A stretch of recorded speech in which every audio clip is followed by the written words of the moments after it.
counteroffensive with a full nuclear strike. Over American soil. If we don't strike soon, there may not be much of an America left to defend. Being exterminated. Kick the tires and light the fires.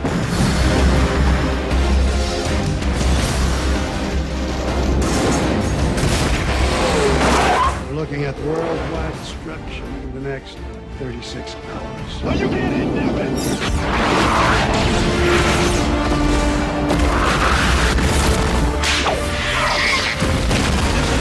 fast enough. Get him out of there!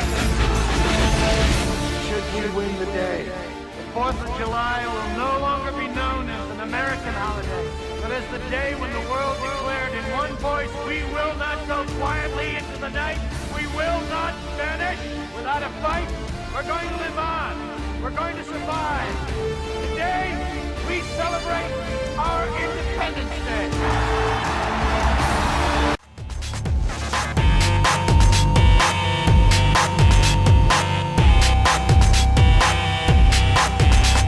I seen this movie. The black dude dies first. You snagging. Nasty ones. Get this thing out of It's gonna be okay, Harry. We might have to amputate. Whoa, Doc! Don't take the leg! Setting for his crotch. Take it! Take the leg! Is there some sort of alien attack happening here? And this kind of thing the government usually gets involved in. So shouldn't we tell them? Absolutely not. I know those people. David Duchovny, Orlando Jones, Sean William Scott, and Julianne Moore. It was so hot.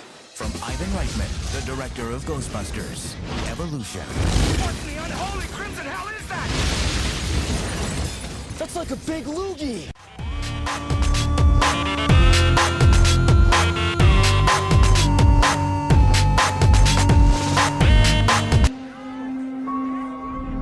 Hear that?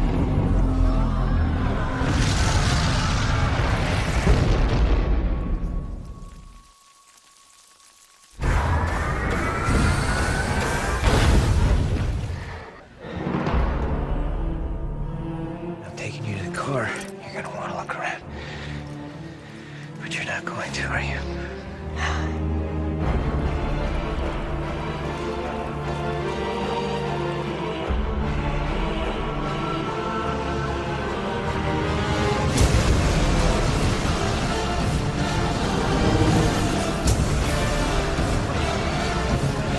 Listen to me, there's 3 of us.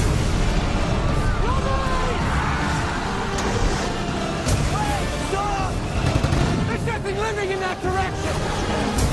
They've been planning this for 1,000,000 years. These are only the first.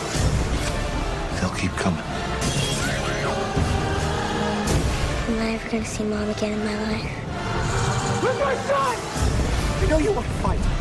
I know it seems like you have to, but you don't. You don't!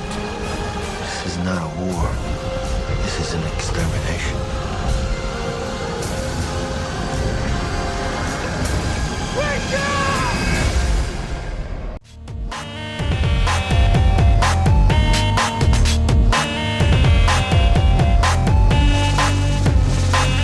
Inside, where no one can see it, or hear it, or feel it. I know I'm human. Some of you are still human. This thing doesn't want to show itself. It wants to hide inside an imitation. It'll fight if it has to, but it's vulnerable out in the open. If it takes us over, then it has no more enemies. Nobody left to kill it. And then it's won. You guys gonna listen to Gary? He can beat one of those things!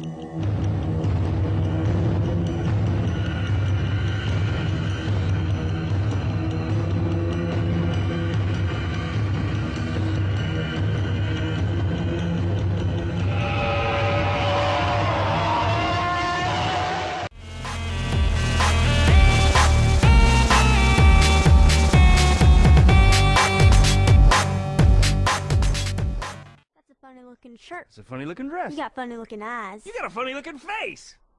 Strangers don't last long here. The lizard? He is going to die.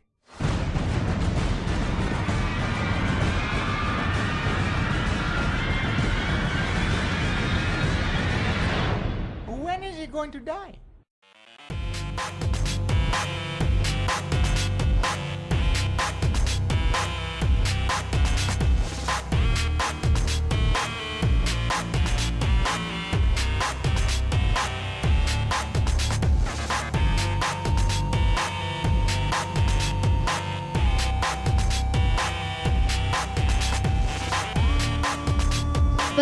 there's one flaw with Rango. It's predictability. You can easily tell who the big villain at the end is. But it's not about the ending. It's about the journey. How do they get from, like... The ending's predictable, but the rest of the movie isn't. So the journey that they have is not predictable, but the ending is. But overall, Rango is a fantastic animated feature film and is so far the frontrunner for best animated feature film. I think so. It's a great film. Definitely not for kids though. I mean, it's not for little kids. Like, I'd recommend 9 and up. That's a suitable age, I think. But Rango definitely has some pretty big problems with it.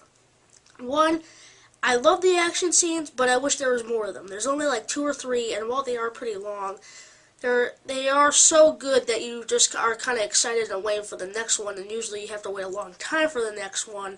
Not that it's saying in between the movie's bad, but the action sequences are so good that they kind of almost bring down the movie in a way because you're so excited to see the next one. At 107 minutes long, it's rather too long. It's very cine-literate in a fairly obvious way. I mean, there's references to Fear and Loathing in Las Vegas, obviously because of the Johnny Depp connection. There's more than a hint of Chinatown in the story. There's a big sort of Clint Eastwood thing going on, and Man with No Name, Pale Rider, blah, blah, blah, blah. So it's doing that thing that animations now do, which is to nod toward older, more grown-up movies so that will appease the adult audience. Actually, the primary pleasure in Rango is that the animation is rather well done. The digital animation, the detail in it, some bits of it are strangely attractive and beautiful in a fairly impressive way. It has a painterly eye to it. Johnny Depp seems to be kind of enjoying himself in the central role. Again, I don't think it's timeless or anything that's going to have massive classic appeal, but it is better than I thought it was. It was certainly Gore Verbinski's best film to date. It could do with a little bit of editing and being tightened up, but you know what? As a pastiche modern western with its eye on older, more grown-up films, it wasn't bad. Soon, compadre.